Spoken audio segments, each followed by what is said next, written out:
قرآن مجید فرقان حمید میں اللہ جل شانہ نے سورہ والنازعات میں یہ ارشاد فرمایا، فالمدبراتی امرا، ان جانوں کی قسم جو کائنات کے کاموں کی تدبیر کرتے ہیں۔ یہاں مفسرین نے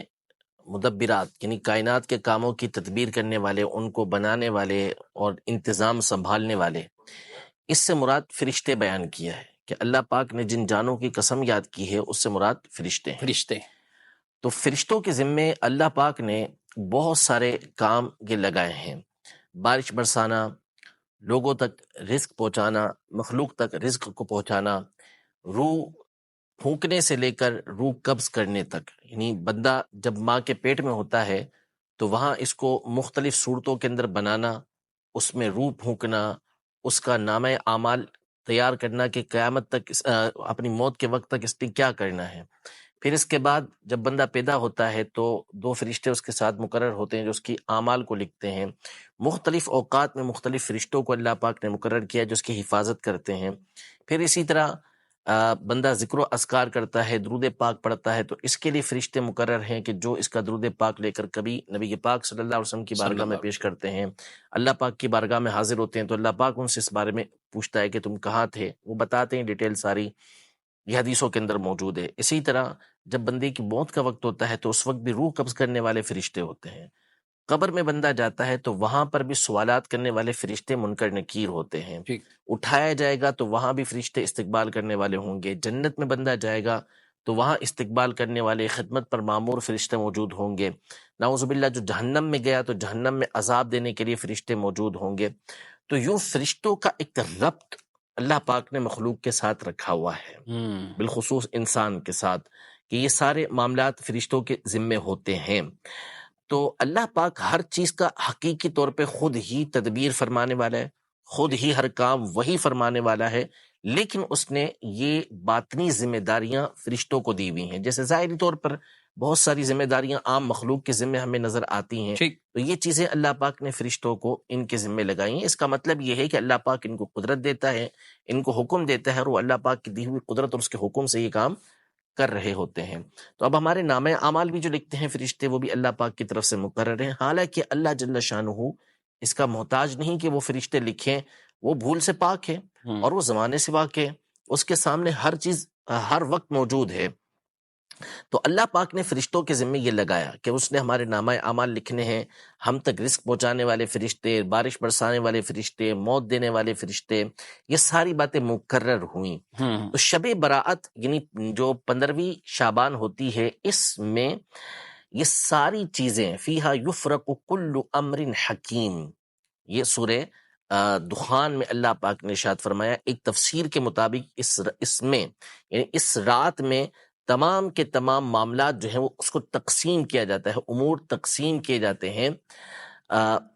تو فرشتوں کو اس رات یہ ذمہ داریاں دی جاتی ہیں کہ انہوں نے اگلے سال کیا معاملات کرنے ہیں، اور پچھلے سال کے نامہ اعمال یہ اللہ پاک کی بارگاہ میں پیش کیے جاتے ہیں۔ وہ بھول سے پاک ہے، وہ ان چیزوں کا محتاج نہیں، لیکن اس کی قدرت کاملہ ہے، اس کی ہر کام کے اندر شان اور حکمت موجود ہے، تو اس کی بارگاہ میں یہ پیش کیے جاتے ہیں۔ جیسے مشہور حدیث مبارکہ ہے کہ فرشتے زمین پر آتے ہیں اور ذکر کے مجلس کے پاس سے گزرتے ہیں، پھر اللہ پاک کی بارگاہ میں حاضر ہوتے ہیں۔ حدیث پاک میں ہے کہ اللہ پاک ان سے زیادہ جاننے والا ہے، لیکن پھر بھی اللہ پاک ان سے پوچھتا ہے کہ تم کہاں سے آ رہے ہو، تو پھر وہ ساری باتیں بتاتے ہیں۔ تو اسی طرح اس رات جو ہے وہ نامہ اعمال ہمارے اللہ پاک کی بارگاہ میں پیش ہوتے ہیں۔ نبی پاک صلی اللہ تعالیٰ علیہ وآلہ وسلم کثرت کے ساتھ شعبان میں روزے رکھتے تھے۔ جب آپ علیہ الصلوۃ والسلام سے اس کی وجہ پوچھی گئی تو آپ نے ایک وجہ یہ ارشاد فرمائی کہ یہ وہ مہینہ ہے کہ جس میں اعمال اللہ کی بارگاہ میں پیش ہوتے ہیں، اور میں چاہتا ہوں کہ میرے اعمال اس حال میں اللہ کی بارگاہ میں پیش ہوں کہ میں روزے سے ہوں۔ تو یہ نبی پاک صلی اللہ تعالیٰ علیہ وسلم کی طرف سے تعلیم ہے، ان کی طرف سے تعلیم ہے کہ جن کا سانس سانس عبادت ہے، ان کی ہر گھڑی عبادت ہے، لیکن وہ شعبان کے اندر روزے رکھ کر بتا رہے ہیں کہ چونکہ اس مہینے میں اللہ پاک کی بارگاہ میں اعمال پیش ہوتے ہیں، لہذا اس میں زیادہ سے زیادہ نیک اعمال کیے جائیں۔ تو یہ حقیقت ہے اس اعتبار سے، یہ جو اعمال نامے تبدیل ہوتے ہیں تو فرشتوں کے ذمہ ڈیوٹیاں لگتی ہیں، ان کو بتا دیا جاتا ہے کہ اگلے سال انہوں نے مخلوق کے ساتھ کیا کرنا ہے، مخصوص اس فرد کے ساتھ کیا کیا کرنا ہے۔ اچھا، جو تقدیر کے حوالے سے بھی ایک سوال تو ہوتا ہے کہ جب آپ نے بھی کہا کہ جب بچہ ابھی تخلیقی مراحل میں ہے تو اس وقت ہی اس کا لکھ دیا جاتا ہے، سب کچھ اس کا فرشتوں کے سپرد بھی معاملات ہو جاتے ہیں، تو یہاں پر جو بیان ہوتا ہے کہ رزق کی تقسیم کاری بھی اس رات وہ لکھ دی جاتی، کون حج کرے گا وہ بھی بیان ہو جاتا ہے، ان کا بھی بیان کیا جاتا ہے کہ آئندہ سال کون حج کرے گا۔